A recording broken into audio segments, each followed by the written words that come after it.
And welcome in, everybody. This is Pucks from the Pine Tree Pod. Thank you so much for joining me today. My name is Benjamin Kennedy.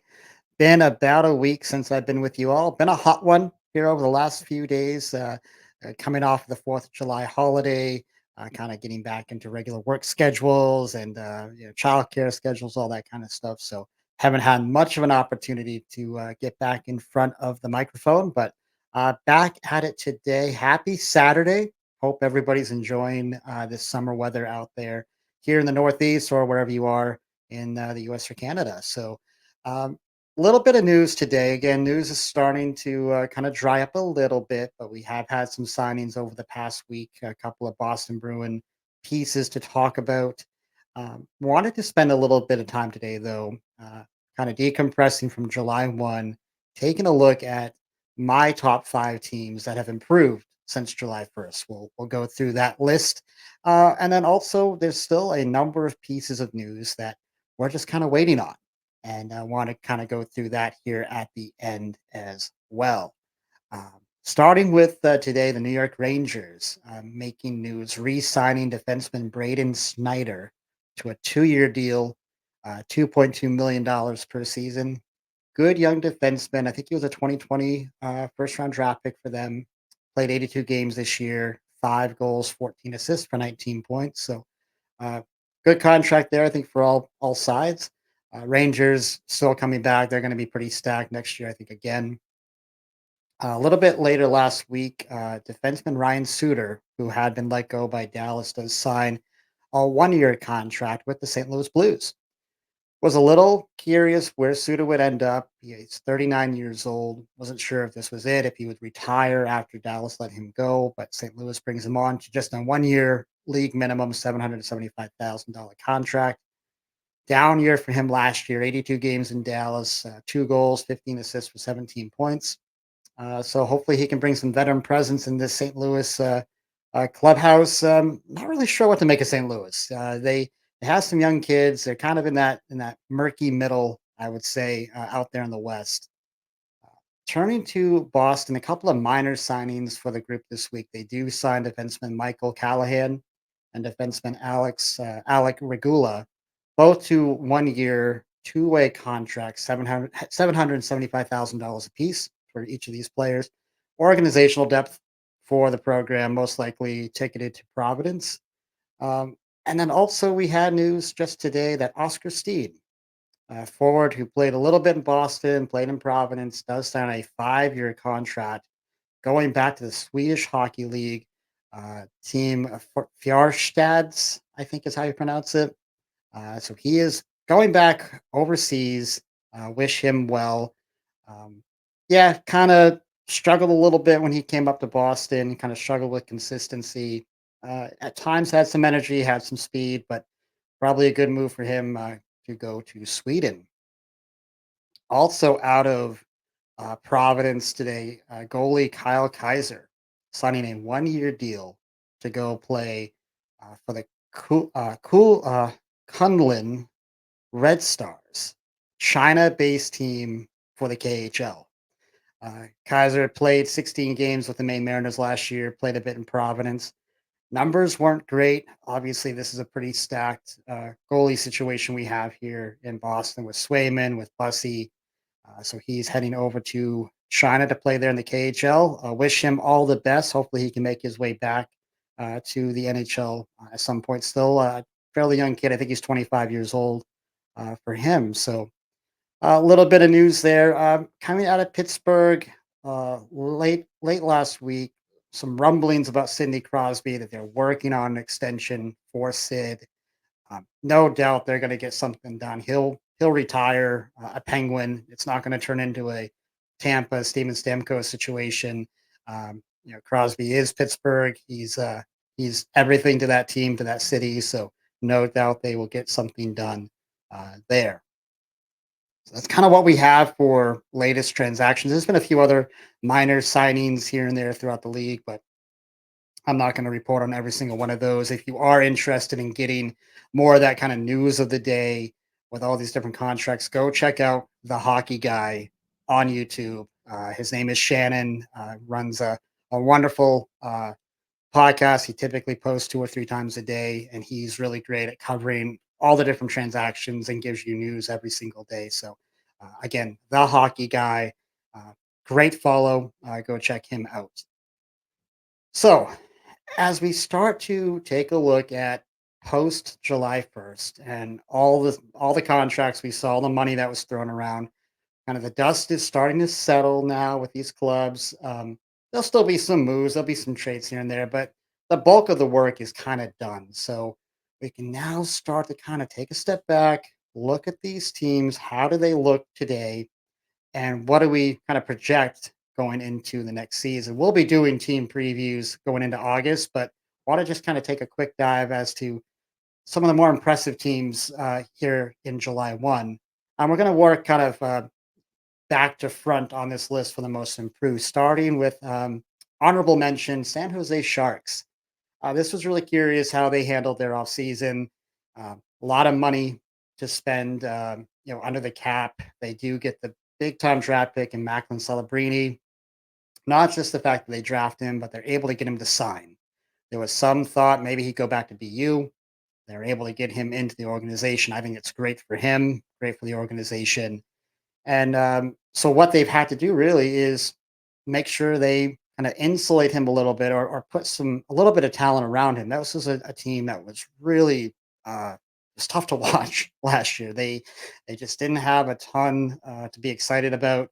So they do go out and make some nice key additions for themselves. Carl Gunstrom, Jake Wallman comes over, defenseman. Tal Delandria comes over from Dallas. They do get Tyler Toffoli, who was one of the better goal scorers out there in the free agent class.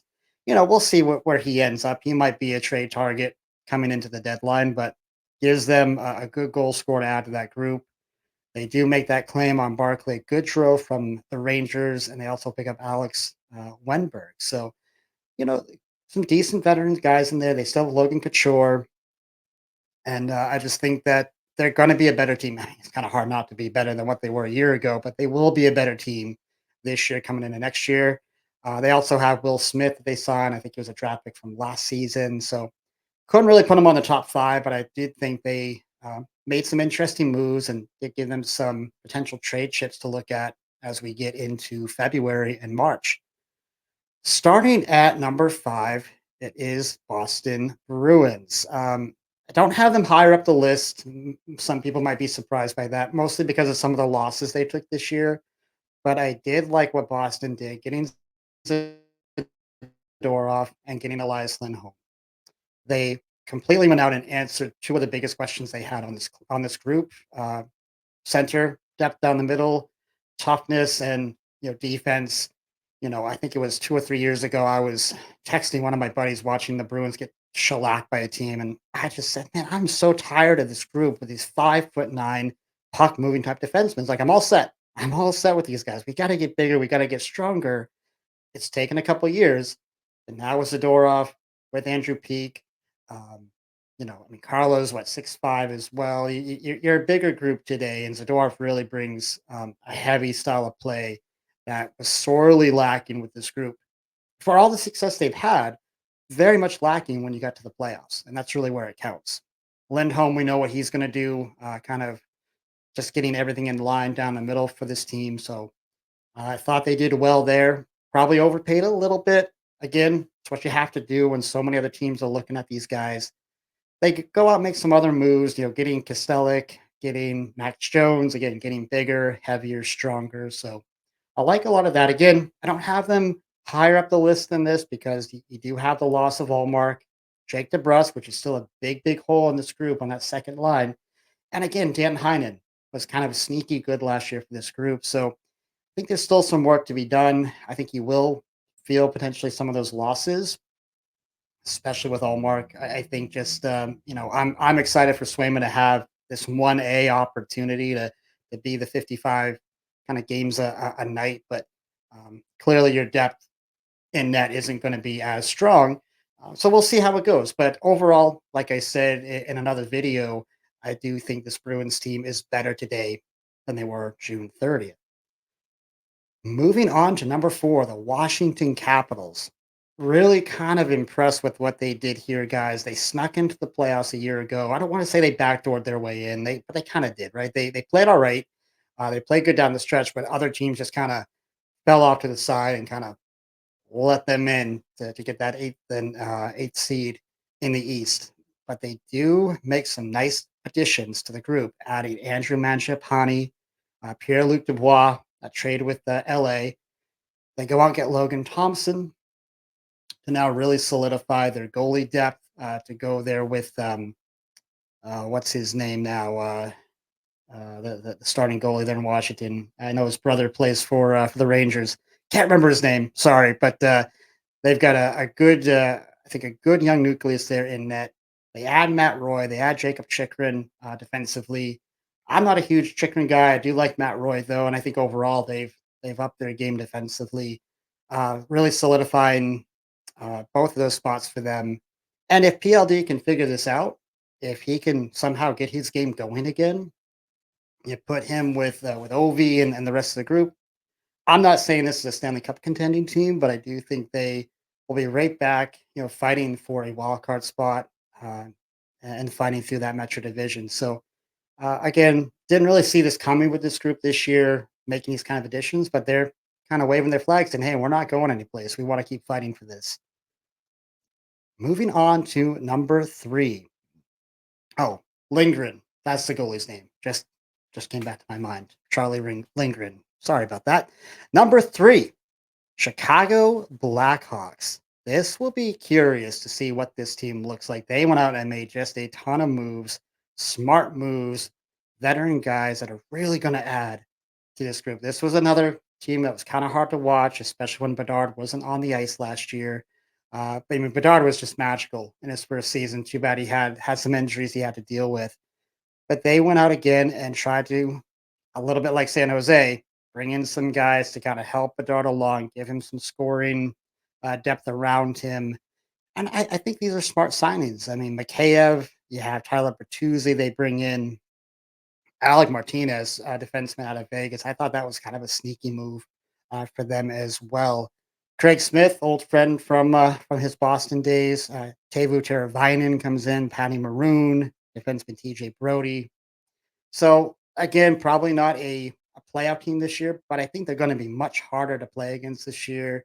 And who knows? Maybe they play well enough. Maybe then they've got still some money left under the cap. Maybe they're making moves to add to this group next year. Um, but of course, all eyes will be on Bedard. What's he going to look like in year 2? I'm excited to see it. I think he's just an all-world type of talent, and adding some of these pieces around him will probably take a little pressure on him. He won't be able to get double teamed as often, and yeah, should be fun. And then hey, if it the same thing, if it goes bad and they're 20-win team, they've got some pieces now they can trade back out into the market, go out and get some other assets. So all smart things here that Chicago's doing. I really really like those additions, especially with Bertuzzi and Martinez and Teravainen. I think I like all 3 of those for Chicago. Number 2, this was a tough one, between these last 2. Had to spend a little bit of time thinking about this one because I think both of these last 2 teams really improved themselves a lot. But number 2, New Jersey Devils.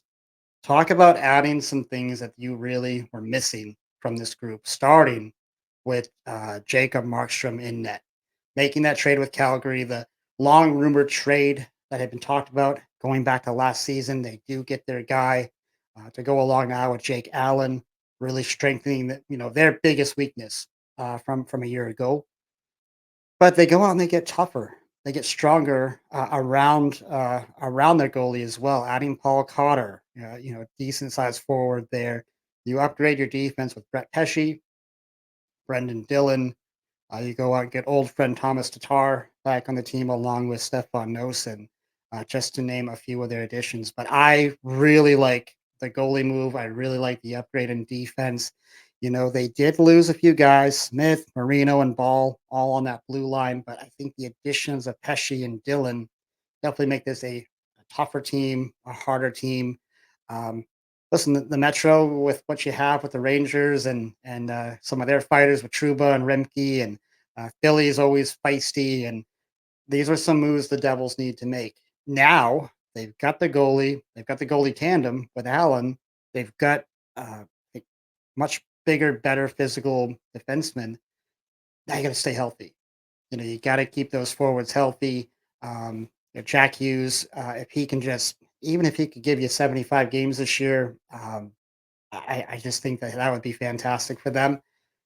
We'll see how it goes, but definitely like the moves, and I think they definitely catapult right back into a playoff spot. I think they breeze by teams like Washington and the Islanders, who beat them out a year ago, and they should be fighting for this division. I mean, the Rangers coming out that President's Trophy, performance, they're still going to be good, but I think they could be had. And I'm a little bit nervous about Carolina. I'm nervous for them, not about them, but for them. They've definitely taken some losses, and I don't think their team is going to be quite as strong. And I don't think they answered some questions. So I think all this is good stuff for the Devils. We'll see how it works out. And number one, of course, here on the board is the Nashville Predators. This was a 99-point team a year ago.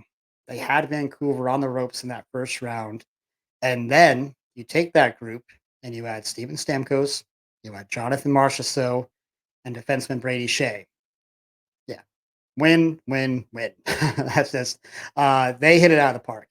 They took advantage of that really bad situation there in Tampa with Stammer, and they go out and get outside of Jake Gensel. I think Stammer was probably the probably the second best get of the offseason. Leadership, winning Stanley Cup guy, Marchessault, Stanley Cup guy. They also add Scott Wedgwood in there to be a backup to Saros. But man, you take a team that was a playoff team that was kind of right there, could have moved on to the second round easy enough had they just held on to a couple of leads. But you add all that to go along with Philip Forsberg, Roman Yossi, Ryan O'Reilly, UC Saros, and then some other young, kind of up and coming players they have here. This is going to be a scary team if they can stay healthy, if they can, kind of mesh and get the good culture going with these guys, which I think they should be able to. I won't be shocked if they're fighting for the top seed in the West all season. They should be right up there, pushing Colorado, pushing Dallas in that Central Division. Like I said before, it's just going to be weird seeing Stamkos in a bright yellow jersey this year, but. Um, and also, I would say don't be shocked if it takes 2, 3 weeks. I mean, it's a lot of new moving pieces for this group. Now, these are veteran guys that know how to play and know how to build team culture. Um, but I'm not going to panic, and I wouldn't panic if a couple weeks in it's not looking great. Give it time; these guys will figure it out. But yes, that's kind of my top five in terms of team improvements. I could have done a list of um, teams that I thought did the worst in July, but I'm trying to be positive, man. It's summertime, sun's out. Let's be positive, right? Let's keep it positive here. So, curious your thoughts if anybody has any comments on any of these teams, or if another team out there that you think improved that should have been on my list. Feel free to leave those comments down below. I'd be curious to hear from you on that. We're going to move on now to the second half of my board. Basically, the kind of still waiting section of the podcast today. We're going to start with the Columbus Blue Jackets. Still no head coach hired. They are the only team now without a head coach. They have some time. It is still only mid July. And there's some nice names out there and available. Going to be really curious to see where they end up. But Don Waddell taking his time to try to get the right fit. I'm kind of speculating a little bit. We know that Joel Quenneville was reinstated by July 10th, just 3 days ago. You kind of wonder if he hasn't held off to maybe give Quenneville an opportunity to interview. Um, that one shocked me at all. I'm not sure if he's the right fit in Columbus or if that's the team he'd want to come back to, but you kind of wonder if something might be happening there. But what you're really hearing right now is Todd McClellan as a candidate, Jay Woodcroft, who was fired there in Edmonton. I would imagine those would be a couple of the top candidates. I know I've been very vocal about McClellan in the past. I really like him as a coach. I thought he got completely housed in LA. I think that was just a horrendous firing there for the Kings. I would love to see him in Columbus. I think he'd be a good fit for that team. Number two on our list. No surprise here. Jeremy Swayman. Still waiting for our extension. Still waiting for that news to drop. Uh, stop panicking. I talk to Bruins fans every day, and they're like, "Oh, when's this going to get done?" Oh, I'm worried they're going to lose. And no, guys, just cut it out. Stop it. They're going to get it done. They're not going to arbitration. They would not have traded Allmark if they thought there was any concern or any worry about getting Sway done. He wants to be here. He wants to be a Bruin. It's just going to take a little time. Yeah, I'm sure they're just kind of cutting up numbers. What's going to work. Maybe Swayman's saying, "Hey, I'm going to take a 3 or 4 year deal and kind of bet on myself, and maybe get paid out better later." But I think what you're really hearing right now, guys, is probably around 7.5 to 8 million a year. Probably looking at a 8 year contract for him. It's gonna get done. There really isn't any urgency at this point. He is technically an RFA, so teams could still go in and make a claim on him. I think they'd be pretty stupid to do so because I don't think there's any chance he's going anyplace else. But it will be nice to get it done. I'm excited for it to get done just so we can see where that number hits to see what Boston's going to have left under the cap because they still have a couple of needs on this team that they may want to go out and make another move or make a trade or something like that. That would give the team and Sweeney some clarity as to what they're going to have to work with. Um, so we'll see when it happens, but don't worry, it's going to get done. Number three, another RFA that's been talked about a lot this offseason and going back to last spring, Marty Natchez from Carolina. There was a lot of rumors about him being on the trade market. Boston was in on some of those rumors that maybe they trade Hallmark for a Natchez situation.